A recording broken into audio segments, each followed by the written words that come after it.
जय हिंद दोस्तों, आप सभी का स्वागत है आपके अपने YouTube चैनल दबंग क्लासेस पर। तो दोस्तों, आज हम आप लोगों के लिए लेकर आए हैं मध्य प्रदेश वन रक्षक और जेल प्रहरी एग्जाम की तैयारी के लिए प्रैक्टिस सेट नंबर 10, जिसमें हमने GK, GS, MP GK, current affair के क्वेश्चन आप लोगों के लिए शामिल किए हैं, जो कि आप लोगों के आने वाले एमपी फॉरेस्ट और जेल प्रहरी एग्जाम के लिए काफ़ी ज़्यादा इंपॉर्टेंट साबित होंगे। तो वीडियो में लास्ट तक जरूर बने रहें। चलिए शुरू करते हैं, देखते हैं आज का फर्स्ट क्वेश्चन में यहाँ पर आप लोगों से पूछा गया है, भारत 2023 में किस देश के अंतर्राष्ट्रीय पुस्तक मेले में मुख्य देश के तौर पर आमंत्रित किया गया है। तो यहाँ पर आप लोगों से पूछा गया है, किस देश के अंतर्राष्ट्रीय पुस्तक मेले में भारत को मुख्य देश के तौर पर आमंत्रित किया गया है। तो इसका जो राइट आंसर है वह होगा आप लोगों का ऑप्शन नंबर फर्स्ट, स्पेन देश के अंतर्राष्ट्रीय पुस्तक मेले में भारत को मुख्य देश के रूप में आमंत्रित किया गया है। स्पेन देश जो है यह 46वें अंतर्राष्ट्रीय कोलकाता पुस्तक मेले का थीम देश था। तो यह करंट अफेयर भी हमने आप लोगों को पढ़ाया है, अगर आपने पढ़ा होगा तो आपको याद होगा। आगे चलते हैं नेक्स्ट क्वेश्चन की ओर। नेक्स्ट क्वेश्चन में यहाँ पर आप लोगों से पूछा गया है, विधानसभा अध्यक्ष को शपथ कौन दिलाता है। 4 ऑप्शन आपको दिए गए हैं और राइट आंसर आप लोगों को बताना है कि विधानसभा अध्यक्ष को शपथ किसके द्वारा दिलाई जाती है। तो इसका जो राइट आंसर है दोस्तों वह है आप लोगों का ऑप्शन नंबर 4, उसे शपथ लेने की आवश्यकता नहीं होती है। विधानसभा अध्यक्ष को शपथ कौन दिलाता है, यह आप लोगों से पूछा गया था। तो विधानसभा अध्यक्ष को शपथ लेने की आवश्यकता नहीं होती है। और वर्तमान समय में मध्य प्रदेश विधानसभा की सीटें कितनी है, तो अगर आपसे पूछा जाए तब आपका आंसर होगा कि वर्तमान समय में मध्य प्रदेश विधानसभा में सीटों की संख्या 230 है।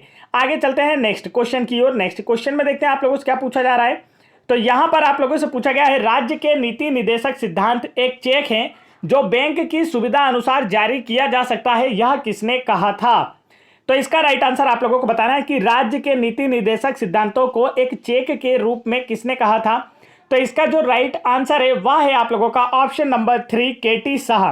केटी शाह द्वारा कहा गया कि राज्य के नीति निर्देशक सिद्धांत एक चेक हैं जो बैंक की सुविधा अनुसार जारी किए जा सकते हैं। आगे चलते हैं नेक्स्ट क्वेश्चन की ओर। नेक्स्ट क्वेश्चन में यहां पर आप लोगों से पूछा गया है, महात्मा गांधी ने निम्नलिखित में से किस आंदोलन में पहली बार सत्याग्रह शुरू किया था। 4 ऑप्शन आपको दिए गए और पूछा गया है कि महात्मा गांधी जी द्वारा किया गया पहला सत्याग्रह कौन सा था। तो इसका जो राइट आंसर है वह है आपका ऑप्शन नंबर फर्स्ट, चंपारण सत्याग्रह। चंपारण आंदोलन या चंपारण सत्याग्रह वर्ष 1917 में गांधी जी द्वारा किया गया पहला सत्याग्रह था। चंपारण जो है यह बिहार में स्थित है। आगे बढ़ते हैं नेक्स्ट क्वेश्चन की ओर। नेक्स्ट क्वेश्चन में आप लोगों से पूछा गया है, अकबर का शाही राज्याभिषेक कहां हुआ था।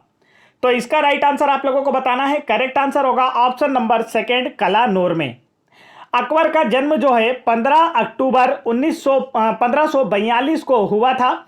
इसकी माता का नाम हमीदा बानो बेगम था और अकबर के बचपन का नाम जलाल था। उसका राज्याभिषेक जो है यह 14 फरवरी 1556 को पंजाब के कलानौर नामक स्थान पर हुआ था। अकबर का संरक्षक बैरम खां था। अक्सर एग्जाम में पूछा जाता है कि अकबर का संरक्षक कौन था, तो आंसर होगा बैरम खां। और अकबर ने 1582 में दीन इलाही धर्म की स्थापना की थी। तो यह क्वेश्चन भी अक्सर एग्जाम में पूछा जाता है कि अकबर ने दीन इलाही धर्म की स्थापना कब की थी, तो आपका आंसर होगा 1582 में। और एक क्वेश्चन और पूछा जाता है कि अकबर का राजस्व मंत्री कौन था, तो आपका आंसर होगा राजा टोडरमल अकबर के राजस्व मंत्री थे। आगे चलते हैं नेक्स्ट क्वेश्चन की ओर। नेक्स्ट क्वेश्चन में यहां पर आप लोगों से पूछा गया है, 2027 के फुटबॉल एशियाई कप की मेजबानी कौन सा देश करेगा। तो करंट अफेयर से क्वेश्चन है, यहां पर आप लोगों को राइट आंसर बताना है। करेक्ट आंसर होगा ऑप्शन नंबर 4, सऊदी अरब। सऊदी अरब जो है यह 2027 के फुटबॉल एशियाई कप की मेजबानी करेगा। आगे चलते हैं नेक्स्ट क्वेश्चन की ओर। नेक्स्ट क्वेश्चन में देखिए यहां पर आप लोगों से पूछा गया है, मध्य प्रदेश के निम्नलिखित में से किस स्थान पर एनआईडी राष्ट्रीय डिजाइन संस्थान स्थित है। तो इसका करेक्ट आंसर आप लोगों को बताना है। करेक्ट आंसर आपका होगा ऑप्शन नंबर 3, भोपाल में। मध्य प्रदेश के भोपाल में एनआईडी राष्ट्रीय डिजाइन संस्थान स्थित है। अक्सर एग्जाम में पूछा जाता है, अभी हाल ही में आपके पटवारी एग्जाम 2023 में पूछा गया प्रश्न है, तो काफी अच्छे से आप लोगों को याद रखना है। आगे बढ़ते हैं नेक्स्ट क्वेश्चन की ओर। नेक्स्ट क्वेश्चन में पूछा है, निम्नलिखित में से कौन सा बैंक सबसे पुराना मौजूदा भारतीय बैंक है। 4 ऑप्शन आपको दिए गए और पूछा गया है कि कौन सा बैंक सबसे पुराना मौजूदा भारतीय बैंक है। दिए गए ऑप्शंस में से आप लोगों को बताना है। तो करेक्ट आंसर जो होगा वह है आप लोगों का option number second, Punjab national bank. Punjab national bank जो है यह मौजूदा पुराना सबसे पुराना भारतीय बैंक है। दिए गए ऑप्शंस में से पंजाब नेशनल बैंक की स्थापना जो है 19 मई 1894 को लाहौर पाकिस्तान में हुई थी। इसका मुख्यालय नई दिल्ली में स्थित है। और एसबीआई की बात की जाए तो एसबीआई की स्थापना 1 जुलाई 1955 को हुई थी। यह भारत का सबसे बड़ा सार्वजनिक क्षेत्र का बैंक है। और आरबीआई की बात की जाए, आरबीआई जो है यह भारत का केंद्रीय बैंक है। इसकी स्थापना 1 अप्रैल 1935 को कोलकाता में हुई थी। इसका मुख्यालय मुंबई में स्थित है। इसे बैंकों का बैंक भी कहा जाता है। अगर बैंक ऑफ बड़ौदा की बात की जाए तो बैंक ऑफ बड़ौदा की स्थापना 1908 में बड़ोदरा में हुई थी। तो दिए गए ऑप्शंस में सबसे पुराना बैंक जो है पंजाब नेशनल बैंक। और यदि आपको ऑप्शंस ना दिया जाए और डायरेक्ट पूछा जाए कि कौन सा बैंक भारत का सबसे पुराना बैंक है, तब आपका आंसर होगा इलाहाबाद बैंक भारत का सबसे पुराना वर्तमान में मौजूदा भारतीय बैंक है। तो इलाहाबाद बैंक, लेकिन यहां ऑप्शन में नहीं था, तो ऑप्शंस के अनुसार राइट आंसर कौन सा था? Punjab national bank. बढ़ते हैं नेक्स्ट क्वेश्चन की ओर। नेक्स्ट क्वेश्चन में यहां पर पूछा गया है, एमपीजीके से क्वेश्चन है आपका। पूछा गया है नवाब मोहम्मद मंसूर अली खान पटौदी एक भारतीय क्या थे? निर्देशक, पत्रकार, क्रिकेटर या गायक? तो दिए गए ऑप्शंस में से बताना है आप लोगों को नवाब मोहम्मद मंसूर अली खान क्या थे। तो इसका जो राइट आंसर है दोस्तों वह होगा आप लोगों का ऑप्शन नंबर 3, क्रिकेटर थे। नवाब मोहम्मद मंसूर अली खान पटौदी जो है एक भारतीय क्रिकेटर थे। इनका जन्म भोपाल में हुआ था। ये वाला जो क्वेश्चन है आपके कांस्टेबल एग्जाम 2022 में पूछा गया था कि नवाब मोहम्मद मंसूर अली पटौदी का जन्म कहाँ हुआ था, तो आंसर होगा भोपाल में हुआ था। मंसूर अली पटौदी जो हैं यह पटौदी रियासत के 9वें नवाब थे। आगे चलते हैं नेक्स्ट क्वेश्चन की ओर। नेक्स्ट क्वेश्चन में यहाँ पर आप लोगों से पूछा जा रहा है सूफी संत के मकबरे को किस नाम से जाना जाता है? आपके आबकारी एग्जाम 2023 में पूछा गया प्रश्न है। राइट आंसर आप लोगों को बताना है। तो इसका जो करेक्ट आंसर है दोस्तों वह है आप लोगों का ऑप्शन नंबर 3, दरगाह के रूप में जाना जाता है। सूफी संतों के मकबरों को दरगाह के रूप में जाना जाता है। आगे बढ़ते हैं नेक्स्ट क्वेश्चन में आप लोगों से पूछा गया है विश्व कैंसर दिवस कब मनाया गया? तो राइट आंसर आप लोगों को बताना है कि हाल ही में विश्व कैंसर दिवस कब मनाया गया था। तो इसका जो राइट आंसर है वह है आप लोगों का ऑप्शन नंबर 4, 4 फरवरी को। हाल ही में 4 फरवरी को विश्व कैंसर दिवस के रूप में बनाया गया था। और इस वर्ष जो इसकी थीम थी वह थी क्लोज द केयर गैप। क्या थी? Close the care gap. ये आपको इसकी थीम भी याद रखना। अक्सर एग्जाम में आजकल डेज की थीम भी पूछ ली जाती है। जिस दिवस के बारे में पूछा जाता है उसकी थीम भी अक्सर एग्जाम में पूछी जाती है। तो विश्व कैंसर दिवस मनाया जाता है 4 दिसंबर को और वर्ष 2023 में इसकी थीम थी क्लोज द केयर गैप। आगे चलते हैं नेक्स्ट क्वेश्चन की ओर। नेक्स्ट क्वेश्चन में यहाँ पर आप लोगों से पूछा गया है निम्नलिखित में से अकबर की दूसरी राजधानी कौन सी थी? 4 ऑप्शन आपको दिए गए हैं और पूछा गया है कि अकबर की दूसरी राजधानी कौन सी थी। तो करेक्ट आंसर आप लोगों को बताना है। राइट आंसर जो होगा दोस्तों इसका होगा ऑप्शन नंबर 4, फतेहपुर सिकरी जो है यह अकबर की दूसरी राजधानी थी। चलिए आगे चलते हैं नेक्स्ट क्वेश्चन की ओर। अकबर के बारे में सारी जानकारियां मैं ऑलरेडी आप लोगों को दे चुका हूं। नेक्स्ट क्वेश्चन देखिए यहां पर पूछा गया है जब पूर्ण रोजगार स्तर पर कुल मांग कुल आपूर्ति से कम हो तो इसे क्या कहा जाता है? तो इसका राइट आंसर क्या होगा? करेक्ट आंसर होगा आपका ऑप्शन नंबर 2, डिफ्लेशनरी गैप। जब पूर्ण रोजगार स्तर पर कुल मांग कुल आपूर्ति से कम हो तो इसे डिफ्लेशनरी गैप के रूप में जाना जाता है। तो इकोनॉमिक्स से भी क्वेश्चन आजकल आप लोगों के काफ़ी बनते हैं। मैं काफ़ी इंपॉर्टेंट क्वेश्चन आप लोगों के लिए लेकर आया हूं ताकि आप आने वाले एमपी फॉरेस्ट जेल प्रहरी एग्जाम में सिलेक्शन ले सके। तो वीडियो में लास्ट तक बने रहें। चैनल को सब्सक्राइब नहीं किया, चैनल को सब्सक्राइब करें। साथ ही आगे क्वेश्चन की ओर बढ़ने के नेक्स्ट क्वेश्चन की ओर बढ़ने से पहले दोस्तों मैं आपको बता दूं यदि आप लोग एमपी फॉरेस्ट और जेल प्रहरी एग्जाम को और बेहतर इसकी प्रिपरेशन को और बेहतर करना चाहते हो तो आप हाल ही में एमपी गवर्नमेंट द्वारा कंडक्ट कराई गई MP police constable exam 2022, MP आबकारी एग्जाम 2023, पटवारी एग्जाम 2023 के पेपर की जो जितनी भी शिफ्ट हैं उन सभी के पेपर जरूर लगाएं। मैथ्स के क्वेश्चन लगाएं, जीके जीएस के, इंग्लिश के, हिंदी के सारे क्वेश्चन लगाएं जिससे आपकी प्रिपरेशन बेहतर हो पाएगी। अगर आप लोगों को इन सभी एग्जाम्स की पीडीएफ फाइल डाउनलोड करना है तो आप वीडियो के डिस्क्रिप्शन में दी गई लिंक पर क्लिक करके डाउनलोड कर सकते हैं। साथ ही आप इन एग्जाम की सब्जेक्ट वाइज पीडीएफ भी डाउनलोड कर सकते हैं। जैसे आप लोगों को दिखाई दे रही होगी मैथ्स से हिंदी, साइंस सभी की सब्जेक्ट वाइज क्वेश्चन। मतलब पटवारी एग्जाम की अगर बात की जाए तो सभी 70 शिफ्टों की मैथ्स के एक साथ क्वेश्चन, साइंस के एक साथ क्वेश्चन, हिंदी के एक साथ क्वेश्चन। मतलब आपने अगर हिंदी पढ़ना स्टार्ट किया तो आप 70 शिफ्टों की एक साथ हिंदी पूरी समाप्त कर सकते हैं। अगर आपने साइंस पढ़ना शुरू किया तो साइंस की पूरी 70 शिफ्टों के साइंस एक साथ समाप्त कर सकते हैं। तो आप जो पूरी शिफ्ट वाली पीडीएफ में से पढ़ेंगे तो उसमें आपको होती है परेशानी। आपको 25 क्वेश्चन पढ़ने के लिए अगले शिफ्ट में पहुंचना होता है। तो वही यहाँ पर वो नहीं होगा। सब्जेक्ट वाइज भी पीडीएफ आप वीडियो के डिस्क्रिप्शन में दी गई लिंक पर क्लिक करके आसानी से डाउनलोड कर सकते हैं। नहीं तो इस नंबर पर, जो नंबर मैं आपको यहाँ स्क्रीन पर दे रहा हूँ, इस नंबर पर व्हाट्सअप कर भी आप हमसे आसानी से यह सारी पीडीएफ प्राप्त कर सकते हैं जिससे आपकी प्रिपरेशन बेहतर हो पाएगी और आने वाले एमपी फॉरेस्ट और जेल प्रहरी एग्जाम में या आने वाले एमपीएसआई कांस्टेबल जैसे एग्जाम में भी आप लोगों का सिलेक्शन हो पाएगा। चलिए बढ़ते हैं नेक्स्ट क्वेश्चन की ओर। नेक्स्ट क्वेश्चन में पूछा है 18वीं शताब्दी में निम्नलिखित में से किसने वर्तमान काशी विश्वनाथ मंदिर का निर्माण कराया था? वर्तमान में काशी विश्वनाथ मंदिर जो है यह बनारस उत्तर प्रदेश में स्थित है, हम सभी इसके बारे में जानते हैं। तो पूछा गया है कि इसका निर्माण किसने कराया था? राइट आंसर होगा ऑप्शन नंबर 4, रानी अहिल्याबाई होलकर ने। रानी अहिल्याबाई होलकर ने वर्तमान काशी विश्वनाथ मंदिर का निर्माण कराया था, जो कि वाराणसी उत्तर प्रदेश में स्थित है, और इसका निर्माण अहिल्याबाई होलकर के द्वारा 1780 में करवाया गया था। अहिल्याबाई होलकर की बात की जाए तो इनका विवाह मल्हारराव होलकर के पुत्र खांडेराव होलकर के साथ हुआ था। खांडेराव होलकर की मृत्यु के पश्चात अहिल्याबाई होलकर ने होलकर वंश की नींव हम कह सकते हैं कि राजगद्दी संभाली, या महारानी अहिल्याबाई होलकर ने होलकर वंश की जो राजगद्दी है उसे संभाला और होलकर वंश पर शासन किया, और इन्होंने अपनी राजधानी इंदौर से महेश्वर स्थानांतरित की थी। अक्सर अहिल्याबाई होलकर से एक क्वेश्चन पूछा जाता है कि अहिल्याबाई होलकर ने इंदौर से होलकर वंश की राजधानी कहां ले गई थी, तो आपका आंसर होगा महेश्वर ले गई थी। आगे चलते हैं नेक्स्ट क्वेश्चन की ओर। नेक्स्ट क्वेश्चन में यहां पर आप लोगों से पूछा जा रहा है, यायात्सो को किस राज्य या यूनियन ट्रिटी का पहला जैव विविधता विरासत स्थल घोषित किया गया है? तो इसका जो राइट आंसर है वो आप लोगों को बताना है। तो इसका जो करेक्ट आंसर है वह है आप लोगों का ऑप्शन नंबर फर्स्ट, लद्दाख। यायात्सो को यूनियन ट्रिटी लद्दाख का जैव विविधता विरासत स्थल घोषित किया गया है। आगे चलते हैं नेक्स्ट क्वेश्चन की ओर। नेक्स्ट क्वेश्चन में यहां पर आप लोगों से पूछा गया है, न्यायमूर्ति धनंजय यशवंत चंद्रचूड़ नवंबर 2022 में भारत के किस नंबर के मुख्य न्यायाधीश बने हैं? चीफ जस्टिस ऑफ इंडिया बने हैं किस नंबर के? तो आप लोगों से ये पूछा जा रहा है, करेक्ट आंसर जो होगा वह आप लोगों को बताना है। तो चलिए, इसका जो राइट आंसर है वह है आप लोगों का ऑप्शन नंबर 4, 50वें। न्यायमूर्ति धनंजय यशवंत चंद्रचूड़ जो है यह नवंबर 2022 में भारत के 50वें मुख्य न्यायाधीश बने हैं, और चीफ जस्टिस ऑफ इंडिया को उनके पद की जो शपथ है किसके द्वारा दिलाई जाती है अगर आपसे पूछा जाए, तो आपका आंसर होगा कि चीफ जस्टिस ऑफ इंडिया की नियुक्ति राष्ट्रपति के द्वारा की जाती है।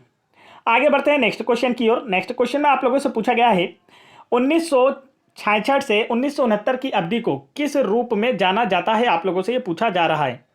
तो चलिए, इसका जो राइट आंसर है दोस्तों वह होगा आपका ऑप्शन नंबर फर्स्ट, योजना अवकाश। वर्ष 1966 से 1969 की अवधि को योजना अवकाश के रूप में जाना जाता है। इस योजना अवकाश का मुख्य कारण 1962 का भारत चीन युद्ध तथा 1965 का भारत पाकिस्तान युद्ध और वर्षा का ना होना, इसके क्या थे? प्रमुख कारण थे। आगे चलते हैं नेक्स्ट क्वेश्चन की ओर। नेक्स्ट क्वेश्चन में यहाँ पर आप लोगों से पूछा गया है, द्वितीय पंचवर्षीय योजना निम्नलिखित में से किस मॉडल पर आधारित थी? तो इसका राइट आंसर आप लोगों को बताना है। करेक्ट आंसर होगा आपका option number second, Mahalanobis model पर। द्वितीय पंचवर्षीय योजना जो है यह महालनोबिस मॉडल पर आधारित थी। द्वितीय पंचवर्षीय योजना का मुख्य उद्देश्य भारी उद्योगों को स्थापित करना और तीव्र औद्योगिकीकरण करना था। आगे चलते हैं नेक्स्ट क्वेश्चन में, देखते हैं क्या पूछा जा रहा है। तो यहां पर पूछा गया है, भारत का राष्ट्रीय पुष्प क्या है? 4 ऑप्शन आपको दिए गए हैं, पूछा गया है भारत का राष्ट्रीय पुष्प क्या है? करेक्ट आंसर होगा ऑप्शन नंबर सेकंड, कमल। भारत का राष्ट्रीय पुष्प कमल है। भारत का राष्ट्रीय फल आम। भारत का जलीय जीव, जो राष्ट्रीय जलीय जीव है वह गंगा डॉल्फिन है। भारत का राष्ट्रीय पक्षी मोर। भारत का राष्ट्रीय पशु बाघ। भारत का राष्ट्रीय ध्वज तिरंगा। और भारत की राष्ट्रीय मिठाई क्या है? ये आप हमें कमेंट करके बताएंगे। एक क्वेश्चन मैं आपके लिए भी छोड़ता हूं। चलिए आगे बढ़ते हैं नेक्स्ट क्वेश्चन की ओर। नेक्स्ट क्वेश्चन में पूछा गया है, पौधों में झुलसा रोग कैसा दिखता है? आप लोगों से पूछा जा रहा है। तो इसका जो करेक्ट आंसर है वह है आप लोगों का ऑप्शन नंबर 1, जले हुए रूप में। पौधों में झुलसा रोग जो है यह जले हुए रूप में दिखता है। अधिक पाले के कारण जब पत्तियां पीली पड़ जाती है और आलू सड़ने लगता है तो उसे झुलसा रोग कहा जाता है। आगे चलते हैं नेक्स्ट क्वेश्चन की ओर। दोस्तों, वीडियो पसंद आ रहा है तो वीडियो को लाइक जरूर करें। यहां पर आप लोगों से पूछा गया नेक्स्ट क्वेश्चन में, घास स्थली तथा वन पारितंत्र में जीव भार का पिरामिड कैसा होता है? घास स्थली तथा वन पारितंत्र में जीव भार का पिरामिड जो है यह कैसा होता है? आप लोगों से पूछा गया है। कभी उल्टा कभी सीधा, कोई वक्र नहीं, सदैव उल्टा है सदैव सीधा। राइट आंसर होगा ऑप्शन नंबर 4, सदैव सीधा। घास स्थली तथा वन पारितंत्र में जीव भार का पिरामिड जो है सदैव सीधा होता है। नेक्स्ट क्वेश्चन की ओर बढ़ते हैं। नेक्स्ट क्वेश्चन में आप लोगों से पूछा गया है, निम्नलिखित में से कौन सा तरलीकृत पेट्रोलियम गैस के मुख्य संघटक का सबसे अच्छा वर्णन करता है? तो इसका जो राइट आंसर है वह है आप लोगों का ऑप्शन नंबर 4, ब्यूटेन। ब्यूटेन तरलीकृत पेट्रोलियम गैस के मुख्य संघटक का सबसे अच्छा वर्णन करता है।